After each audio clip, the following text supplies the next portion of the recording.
만복의 근원이 되시는 아버지 하나님, 제각각 자기의 삶터에서 자기의 사고방식으로 생활하다가 오늘 주일을 맞아요 주님 전에 겸허히 모였습니다. 아버지 하나님, 이전에 참여한 모든 영혼들을 하나님의 뜻대로 양육하시기를 원합니다. 아버지 하나님, 자기 생각을 버리고 하나님의 뜻에 순응하여 하나님이 나를 향하신 진실한 뜻이 무엇인가를 깨달아 아는 좋은 시간이 되게 하옵기를 우리 구주 예수 그리스도 이름으로 감사하며 기도합니다. 아멘. 참 오래간만에 뵙겠습니다. 그래서 오늘 내가 이 말씀드리는 것은 구원이라는 대전제를 가지고 예수를 믿는 것이 보통 사람들의 신앙입니다. 자기 말로는 다 구원받았다고 얘기를 하는데 보면은 실상 행동을 보면은 그렇지 못합니다. 그래서 여러분들 오늘 이 시간 자신이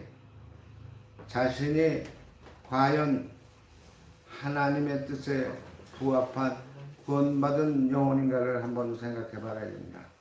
여러분들의 행동하는 데 있어서 자기 생각을 전제로 해서 움직이는 사람이 얼마나 많습니까?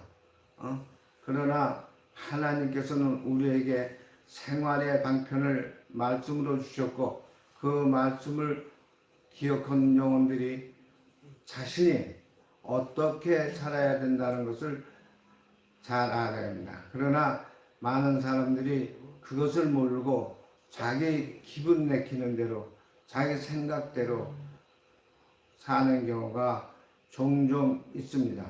그러나 우리 하나님은 그것을 믿음이라고 보지 않습니다. 여러분들이 진정한 믿음을 갖기 위해서는 내가 하나님 뜻대로 어떻게 살아왔는가를 한번 여러분들이 생각해 보셔야 될 겁니다. 그러나 많은 사람들이 그 생각은 다 저버리고 그리고 자기 유익한 행동을 따라서 생활하는 경우가 너무나 많습니다. 어떤 사람이 그 전에 그런 얘기를 합니다. 아버지가 자식을 버렸다 입니다. 그 사람 표현입니다. 버리고 자기 좋은 대로 자기 육의 말씀대로 따라가는데 저는 아버지에 대해서 전혀 용납이 되지 않습니다. 그러더라고요.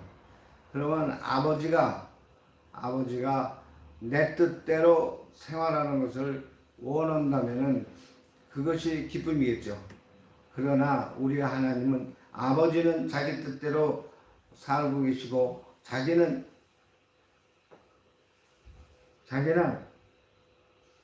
하나님 아버지의 뜻은 저버리고 자기 생각으로 아버지가 이렇게 했으니까 나도 이렇게 행동한다.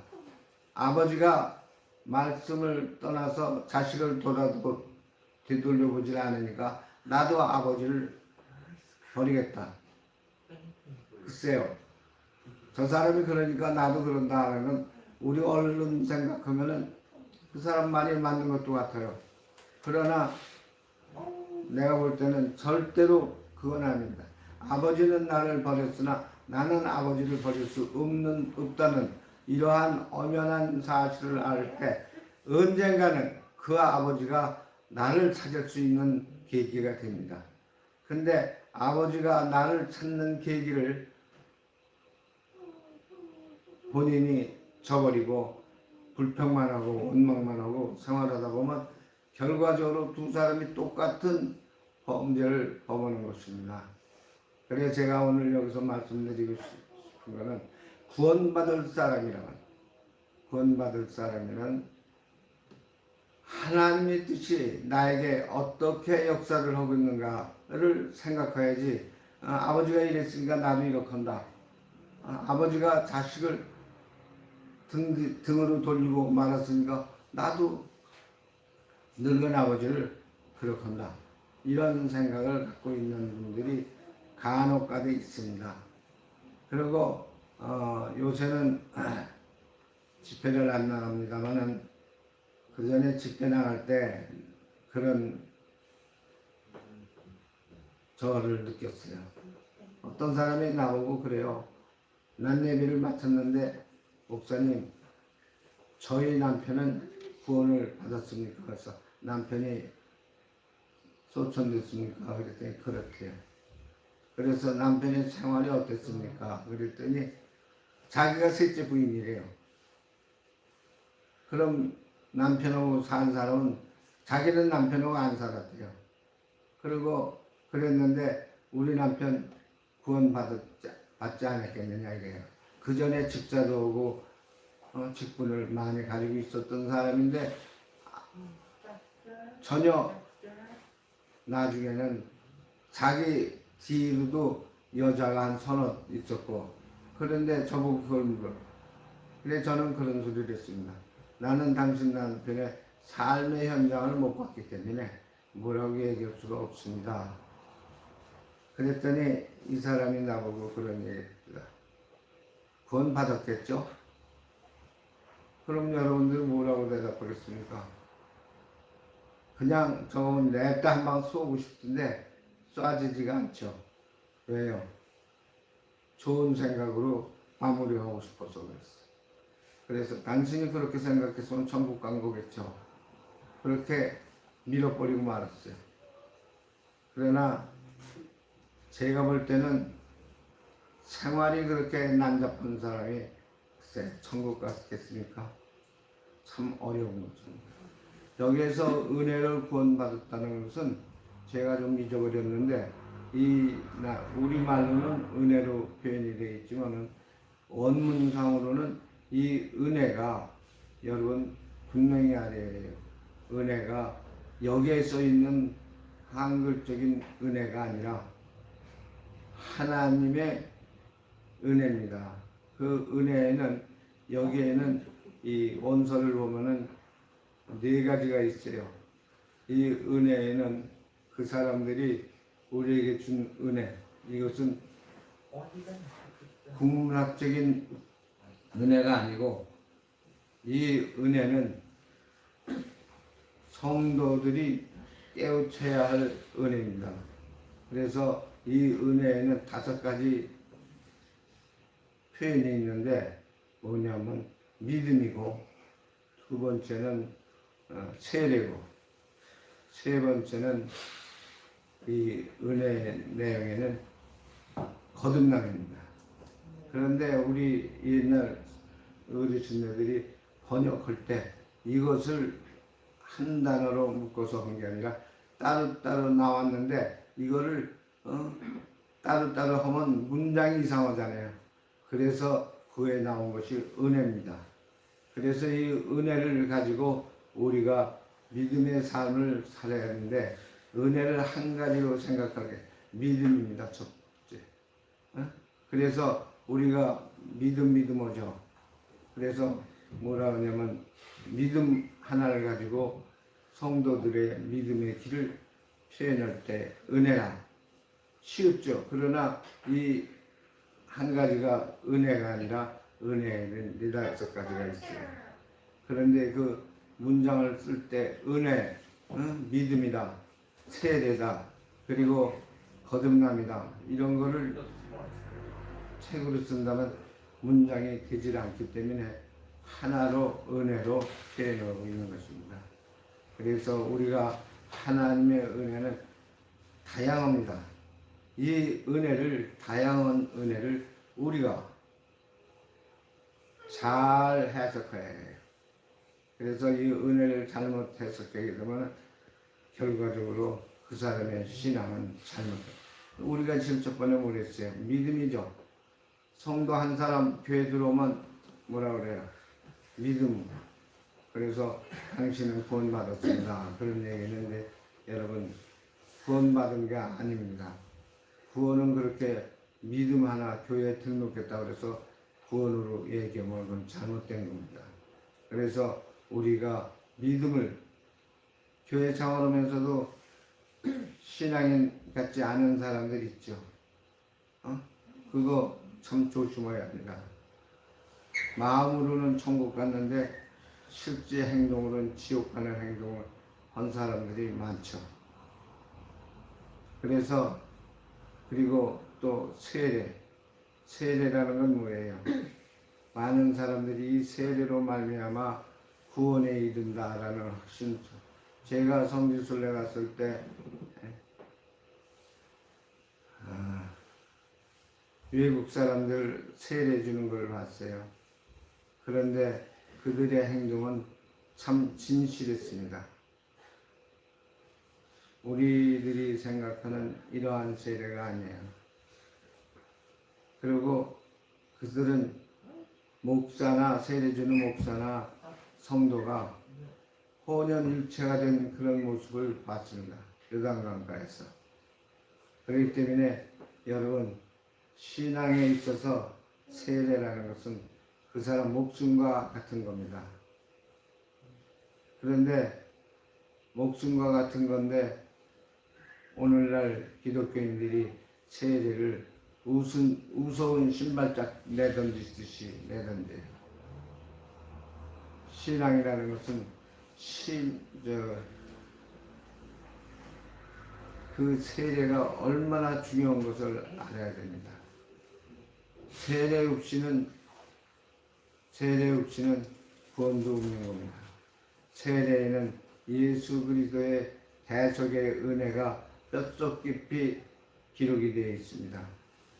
그래서 많은 사람들이 그것을 깨닫지 못하고 신앙의 곁길로 가는 경우가 많습니다. 그러니까 여러분, 우리가 지금 굉장히 공고한 나라 가운데 신앙생활을 하고 있습니다. 그러나 그 신앙생활이 바로 여러분의 믿음과 일치된다. 한번 생각해 보세요. 제가 오늘 모처럼 설교 나온다니까 집사람이 정치 얘기는 하지 마 그래요. 정치 얘기하려고 쓰는 건 아니에요. 다만 여러분들이 이 잘못되어 있는 정치로 말미암아 얼마나 피폐된 삶을 살고 있는가, 그거를 한번 알아야 되는 거예요. 그런데 그걸 모르고 신앙생활을 하는 사람이 있습니다. 신앙생활이 바로 삶의 모습이고 삶의 모습이 성경적으로 돼야 됩니다. 여러분들이 지금 신앙을 가졌다 이렇게 생각해도 여러분들 각자의 삶이 자기 편의주의요 자기 중심적인 신앙을 갖고 있습니다. 말은 않지만 저는 솔직한 얘기할 거예요. 어떤 분이 저보고 그래요. 세상 살기 아주 징그럽고 더럽다고 그래요. 깨끗하기만 한데, 그랬더니 이렇게 신앙이 어수선하고 이럴 수가 없다 그런 얘기를 해요. 근데 그걸 말을 할 것 같으면 성도들의 신앙이 목사가 쓸데없는 소리 했다고 신앙에 마이너스 점수를 주는 경우가 많습니다. 그러나 지금 여러분들이 세상을 보면 잘 알 수 있을 거예요. 그래서 여러분들이 구원받을 수 있는 사람, 첫째는 전도를 해서 들어왔으면 그 사람이 하나님의 말씀을 듣고 믿음으로 승화를 시켜야 되는데, 들어올 때나 나갈 때나 똑같은 심령으로 신앙생활을 한다고 그 사람은 잘못된 거예요. 말씀은 들으면서, 그 들음은 하나님의 말씀입니다. 그것으로 인해서 자신 스스로가 변화를 받을 수 있어야 되는 겁니다. 그리고 우리가 다음에 보내고 세례를 받습니다. 세례를 받는데 세례가 무슨 어린애 장난인지 아십니까? 근데 오늘 신앙생활하면서 세례 받은 사람이 이틀 후에 만났는데 쌍소리 하는 것부터 더해요. 행동이. 그래서 믿음 있는 행동이 아니다라는 걸 느낄 수가 있어요. 그래서 우리가 신앙생활을 하면서 세례라는 것이 얼마나 중요한가를 깨달아 알아야 됩니다.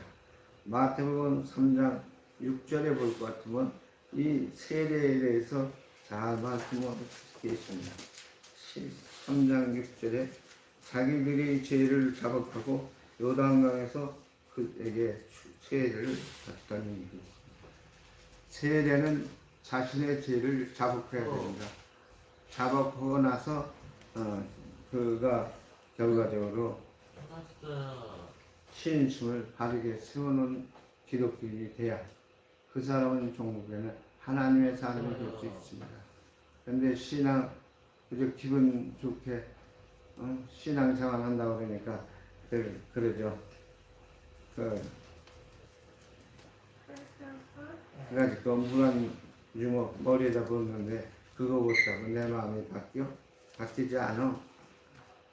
그거 바뀌지 않나 바뀌었나 그것은 여러분들이 다 챙겨 알아봐야 되는 거예요. 바뀌어야 원칙인 것입니다. 바뀌지 않는다면은 그것은 기독교인이 아닙니다. 여러분, 그저 우리나라는 옛날부터 우상 숭배했던 믿음이 있잖아요. 그 믿음으로 말미암아 사람들이 다들 엎어쳐요. 그 엎어친다는 얘기는 그 믿음으로 말미암아 자기가 새로워지는 게 아니라 그 상태에 그냥 돌아가고 마는 겁니다. 그래서 우리는 믿음을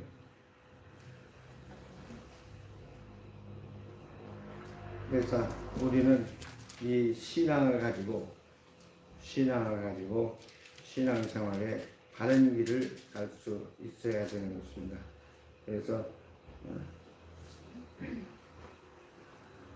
성경에 보면 장녀와 합하는 자는 그의 몸 한 몸이 이를 알지 못하니라. 일렀으되 둘이 한 육체가 된다 하였나니 주와 합하는 자는 한 영이니라. 그래서 예수 믿고 우리가 세례를 받고 다른 바른 삶의 모습을 갖는다 할 때 그 신앙이 바로 갑니다. 근데 요즘 신앙인들 아니에요. 저기 뭐 장로 임직한다 하면 임직받을 때는 무슨 벼슬이라는 것처럼 좋아서 야단들었는데 세례 받는 것도 마찬가지예요. 세례 받는 거 여러분 좋은 거로 생각하고 근데 그 세례의 뜻을 잊어버리고 그 사람의 행동 거지가 잘못된다. 그러면 그 사람은 결과적으로 세례 받은 게 아니라 하나님을 우러먹는 것 뿐입니다. 그래서 우리가 세례를 받는 것은 하나님을 살려드리고 세례 주기 전에 주님이 사죄를 해주시고 용서를 해주심으로 우리가 세례의 진가가 나오는 겁니다. 어느 교회에 가보니까 그 교회는요 그래서 다 세례 주더라고. 엊그제 등록한 사람이나 한 달 전에 등록한 사람 다 똑같이 세례를 주는데 세례의 참뜻은 아닙니다.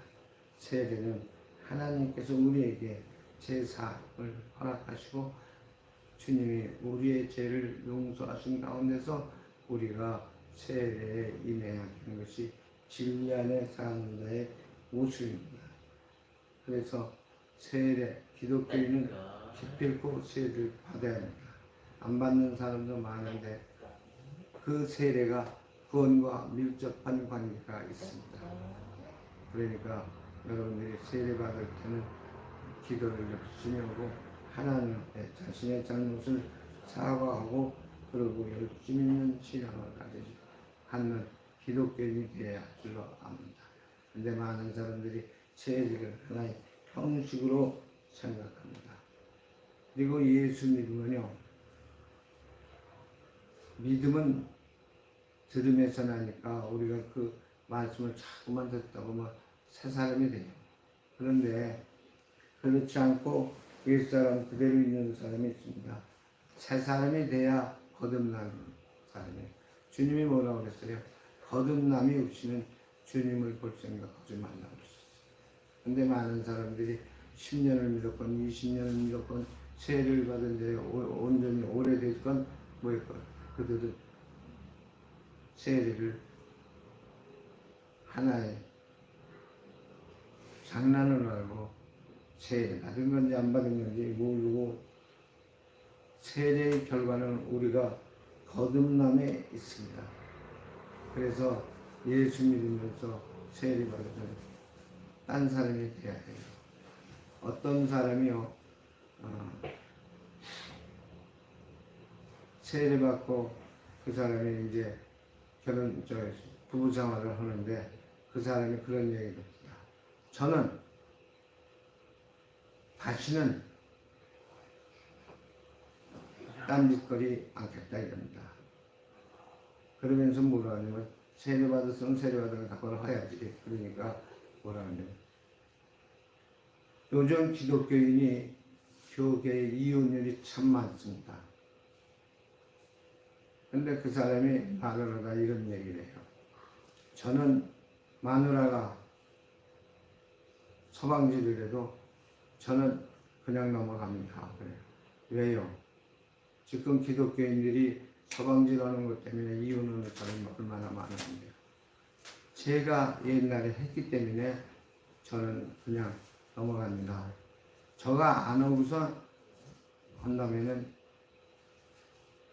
많은 사람들이 저를 비웃을지 모르지만 저는 절대로 내가 지은 죄를 그 부인이 지었다 손쳐도 여러분 절대로 저는 거기에 동요되지 않고 그 부인을 사랑한다 라는 이런 얘기예요. 그 뭐냐면 예수님이 가늠하다 잡힌 여자를 보고 죄 없는 자 나와서 돌로 쳐라 그랬어요. 그런데 돌로 친 사람이 어째 다 뿔뿔이 헤어졌어요. 그와 마찬가지로 우리가 자신은 죄를 지고 남은 죄 안 진 것처럼 그거 아니에요. 제가 어느 교회 집회를 갔었는데 그 교회에 그런 이혼하고 딴 여자를 보고 결혼한 사람이 13명이나 있더라.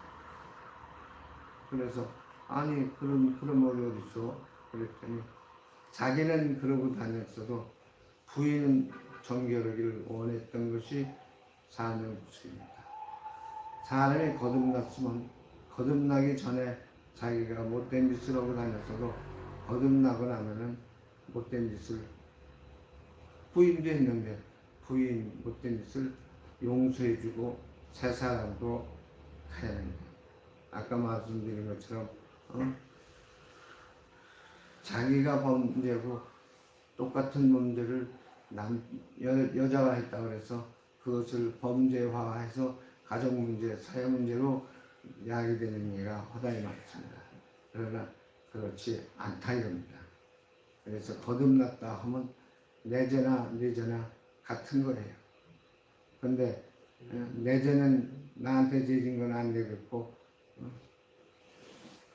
여자한테만 책임이 있다고 욕하는 그러한 기독교의 폐역한 모습을 우리는 불식시켜야 된다는 사실을 여러분은 아셔야 됩니다.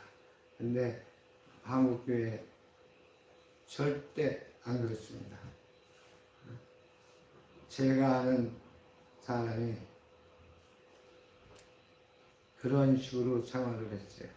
그래서 그 남자고 그랬어요. 너도 죄를 졌으니 남편, 여자에게 대해서 죄 짓는 짓은 하지 말아라. 근데 한국은 아직까지도 남성 중심입니다.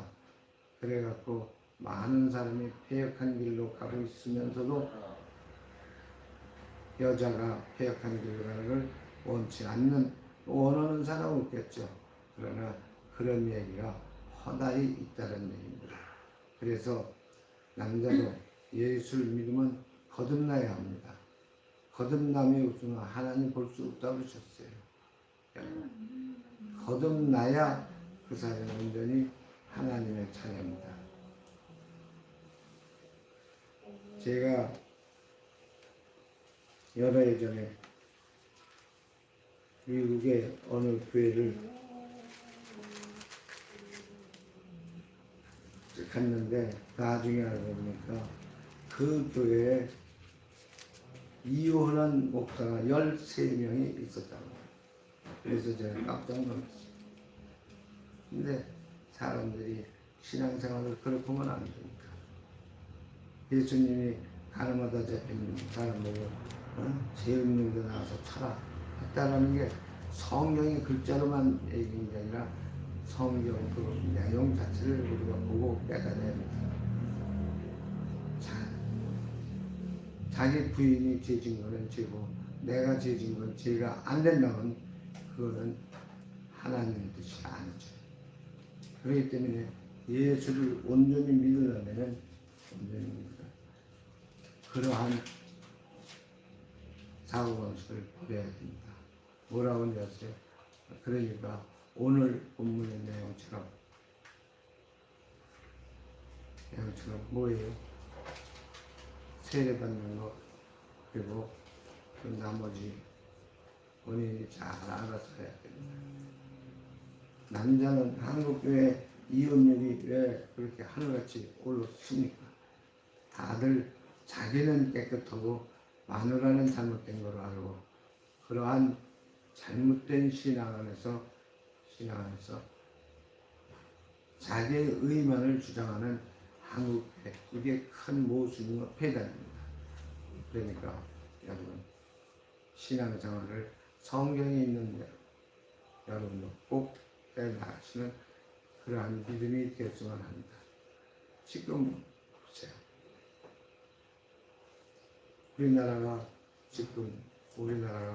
우리나라가 같습니까? 딴 나라 같지 않습니까? 제가 어느 단체에 가서 가만히 있는데 웬 사람이 나보고 그래. 아유 세상 더러워서 못 살겠어요. 그러길래 제가 그랬어요. 아 더러워서 못 살면 세상에 그런 걸 어떻게 해? 이놈의 세상이 빨리 망하든지 해야 한다고 그 사람이 그런데 그 사람이 참 공교롭게도 제 고향이 같아요.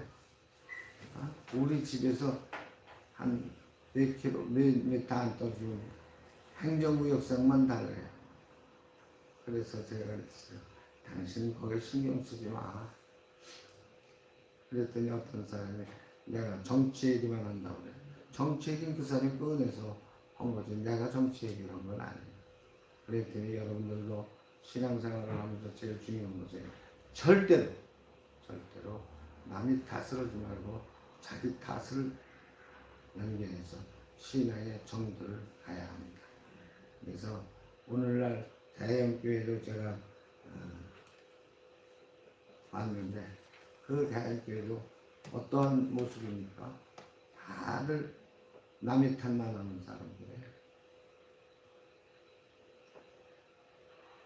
그래서 우리가 예수님께서 우리에게 주신 내용, 말씀 내용을 잘 명심하면서 신앙의 정도를 찾으시길 바랍니다.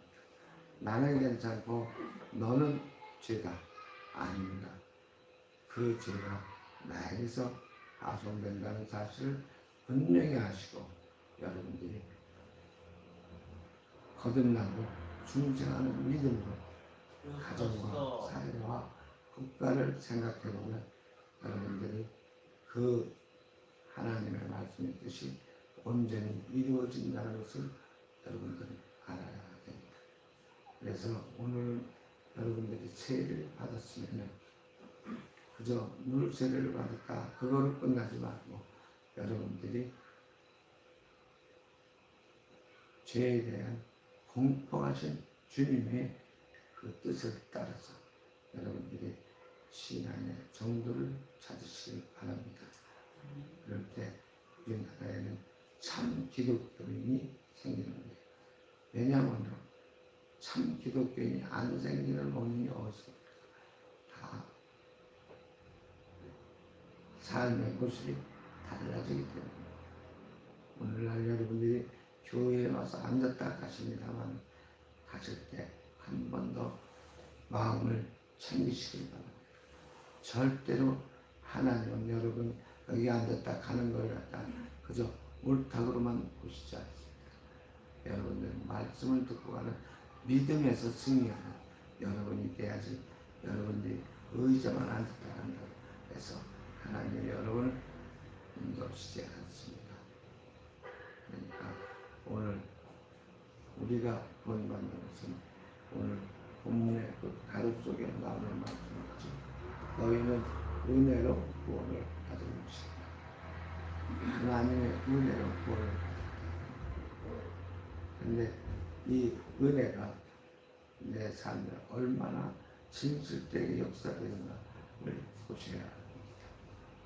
그렇지 않고 은혜 많은 은혜를 얘기하는 그 은혜가 결과적으로 우리의 삶의 지표가 될 수 있는 삶의 모습이 될 수 있는 그러한 영혼들이 다 되어야 되지. 그렇지 않고는 여러분들이 하나님의 은혜 가운데 역사하는 그러한 삶을 예면하게 된다는 사실을 분명히 하시고 여러분들 은혜는 낭독하지 말고 은혜의 넓이가 크다는 것을 분명히 하시고 여러분들의 신앙의 신심을 갖고 나가는 여러분이 되시길 주의 이름으로 축원을 드립니다. 기도하십시다. 아버지 하나님, 우리의 삶이 주님의 뜻과 부합하는 삶이 되게 하시고 그로 말미암아 우리가 하나님의 역사하심에 의존하여 내 영혼을 다시는 헛된 영혼으로 만들어주는 열심을 다하는 신앙인으로 살아갈 수 있도록 믿음을 주시옵소서. 예수님의 이름으로 감사하며